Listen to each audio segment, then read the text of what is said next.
꼭 약속 전날 입 주변으로 생겨서 골치 아픈 턱여드름. 친구들 여드름 날 때 안 나길래 나는 여드름이 안 나는 체질인가 보다 했는데 다른 데는 깨끗해도 유독 입 주변에만 여드름이 나고 진짜 너무 아프게 나서 곤란하셨죠. 특히 생리할 때가 되면 턱에 올라온다는 분들이 많은데요. 매달 그러니까 흉도 없어질 날이 없고요. 결국 피지 억제 약을 먹고 염증 주사 맞아도 나중에 다시 올라온다는 분들도 계시고요. 턱여드름 때문에 고민이시라면 이 영상이 도움이 되실 거예요. 턱여드름이 나면 어떻게 해야 되는지, 나는 이유에 따라서 안 나게 하려면 어떻게 해야 되는지 두 가지에 대해서 알아볼게요. 턱여드름이 어떤 상태인지에 따라 어떻게 해야 되는지가 달라져요. 오돌도돌 좁쌀처럼 만져지는데 만져보면 안에는 좀 딱딱한 것. 이거는 흔히들 아시는 좁쌀여드름이에요. 짜고 싶게 생겼죠. 근데 손으로 짜면 일단 많이 아프고 잘못 건드렸다가 오히려 감염돼서 골마서 커질 수 있어요. 그리고 턱은 원래 흉이 잘 지는 부위니까 손으로 건드리지는 않기로 해요.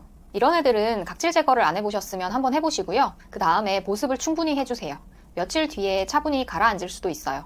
작고 하얗게 농져서 손톱으로 톡 하면 터트려지는 거. 이거는 여드름일 수도 있고 아닐 수도 있어요. 여드름이면 가만히 놔두면 천천히 사라질 가능성이 있어요. 이 상태에서는 각질 제거를 하는 건 추천드리지 않아요. 여드름이 아니면 모낭염이나 지루성 피부염 같은 다른 피부 질환일 수도 있어요. 여드름인지 아닌지 모르는 경우에도 각질 제거하지 마시고 안 건드리는 걸 추천드려요. 다른 피부 질환일 경우에 대해서는 다음번에 영상으로 한번 다룰게요. 항생제 연고 바르면 안 되나요? 하시는 분들도 계신데 여드름인지 모낭염인지 다른 피부 질환인지 모르는 상황에서 추천드리기는 어려워요. 항생제 오남용은 항생제 내성을 유발할 수 있어요. 혹처럼 크게 땡땡하게 부어서 눌러도 짜지지도 않고 안에서 만져지는 거. 이것도 마찬가지로 여드름일 수도 있고 아닐 수도 있어요. 만약에 여드름이면 스팟 제품이 도움이 될 수 있어요.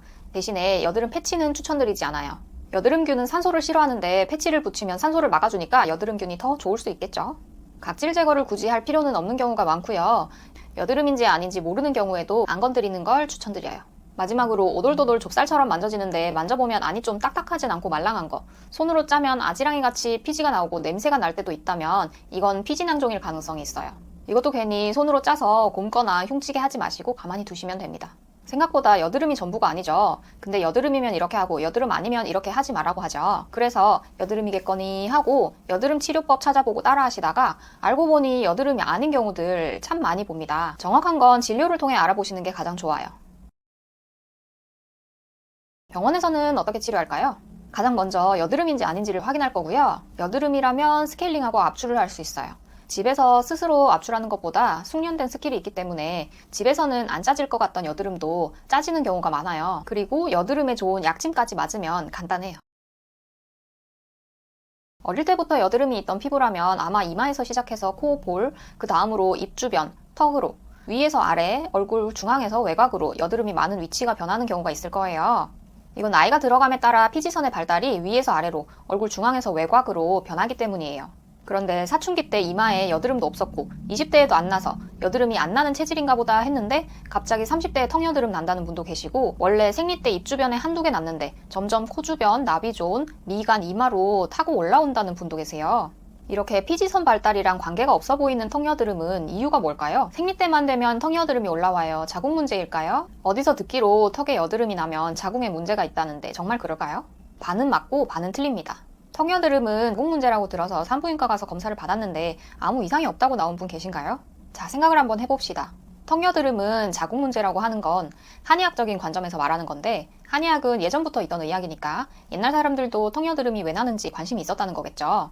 그럼 옛날에는 자궁이 없는 남자들은 턱여드름이 안 났을까요? 그렇진 않겠죠. 우선 이건 용어를 사용하는 데 차이가 있어서 그런 건데요. 이때 자궁이라는 용어는 해부학적인 자궁만 뜻하지 않아요. 자궁이라는 건 여성의 생식기 계통을 모두 아우르고 광범위하게는 그 기능까지도 아우르는 용어였어요. 쉽게 말씀드리자면 여성 호르몬의 작용까지도 포괄하는 용어가 되겠습니다.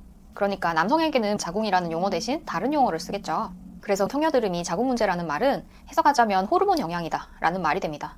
그러니까 산부인과 검사에서 이상이 없다고 나올 수도 있게 되는 거죠. 그럼 생리를 안 하게 할 수도 없고 어떻게 할까요? 평소보다 피부가 예민한 상태라고 보고 지금부터 영상에 나올 내용들을 생리 전에 낌새가 있을 때부터 미리 관리를 해주면 도움이 될 수 있어요.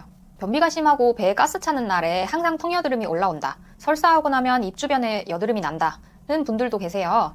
대장 건강이 좋지 않을 때도 턱에 여드름이 생길 수 있어요. 대장에서는 음식물 분해 과정에서 노폐물과 독소가 생성되는데 이러한 물질이 잘 배출되지 않으면 피부 트러블을 유발할 수 있어요. 또 변비나 과민성 대장증후군 같은 질환으로 장내 세균종 중에 유해균이 많아지면 여드름이 생길 수도 있어요. 내 턱여드름이 대장이랑 연관이 있는 것 같은 분들은 유산균을 섭취를 하거나 식이섬유가 풍부한 야채 같은 거 먹는 관리하면 더 좋을 것 같아요.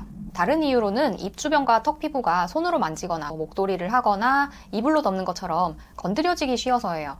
피부가 자주 건드려지다 보면 자극이 되고 피지 분비가 많아질 수 있어요. 여드름이 날 가능성도 높아지죠. 우리 손은 생각보다 많은 세균을 가지고 있어서 자꾸 얼굴에 갖다 대면 세균을 옮기니까 여드름에 안 좋을 수 있어요. 그래서 만약에 무의식 중에 턱을 괴거나 피부를 손으로 만지는 습관이 있다면 의식적으로 고치도록 노력해야 돼요. 이게 어렵다면 처음에는 얼굴에 손을 대지 못하도록 마스크를 쓰고 습관을 잡는 것도 방법이에요. 다만 마스크를 쓸 때 마스크 안쪽을 손으로 만지면 만진 부위가 오염되기 때문에 피하는 게 좋아요. 또 마스크를 오래 쓰면 마스크로 인해서도 자극이 될 수 있고 마스크 안에 습기와 열기 때문에 피지 분비가 많아질 수 있어서 손으로 안 만지는 습관을 들이는 용도로 잠깐만 사용해야 돼요. 베개 커버나 이불 같은 침구류도 땀, 각질 같은 것들이 묻어 있어서 세균이 번식하기 쉽기 때문에 얼굴에 닿지 않도록 하는 게 좋아요. 세탁을 하고 바짝 마른 상태로 사용해야 하고 베개 커버 같은 경우에는 매일 깨끗한 수건을 바꿔 깔아서 사용하는 것도 좋은 방법이에요. 말하고 먹고 표정을 지을 때 다이나믹하게 움직이는 부위라서 주름도 많고 화장품이나 노폐물이 잘 세안되지 않고 남기도 쉬운 부위예요. 메이크업을 지울 때는 주름 사이사이도 꼼꼼히 세안해서 화장품 잔여물이 남지 않도록 주의해야 해요. 반드시 클렌징 로션이나 클렌징 워터를 사용해서 화장을 지운 뒤에 클렌징 폼으로 이중 세안을 해야 돼요.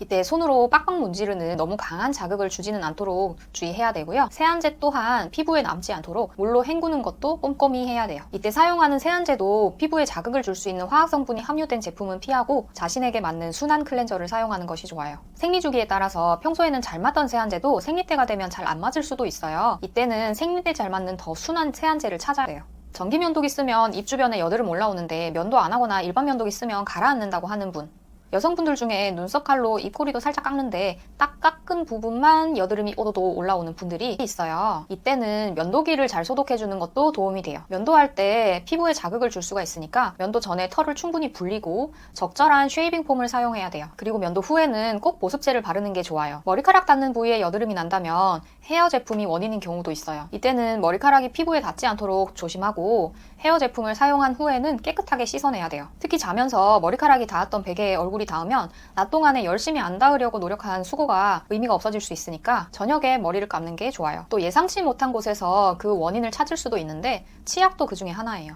일부 치약에는 멘톨, 페퍼민트, 스피어민트 등등의 민트 성분이 함유되어 있는데 이 성분들은 피부에 자극을 줄 수 있어요. 또 치약에 함유된 계면활성제나 불소 등등의 성분들도 피부에 자극을 줄 수 있는 성분들 중에 하나예요. 만약에 치약을 바꾼 다음에 턱여드름이 생겼다면 치약이 원인일 가능성도 있어요. 이럴 경우에 치약을 교체를 하거나 사용량을 줄이는 게 좋아요. 또 양치질을 할 때 치약이 묻은 피부를 물로 충분히 헹궈내지 않으면 치약 성분이 남아있어서 그게 자극이 될 수 있으니까 충분히 헹궈주는 게 중요해요. 너무 기름지거나 너무 단 음식은 피지 분비를 유발해서 여드름을 생기게 할 수 있어요. 그러니까 섭취를 줄이는 게 좋겠죠. 반대로 식이섬유랑 비타민이 풍부한 채소나 과일은 피부 건강에 도움이 돼요.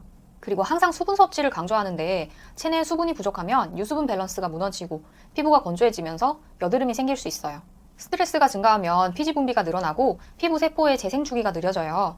그러면 모공이 막혀서 여드름이 생길 수도 있고 피부 탄력이 떨어져서 주름이 생길 수도 있어요. 게다가 스트레스는 면역력을 약하게 해서 피부 염증을 유발할 수 있는데 이런 요인들이 복합적으로 작용해서 턱여드름이 발생하기도 해요.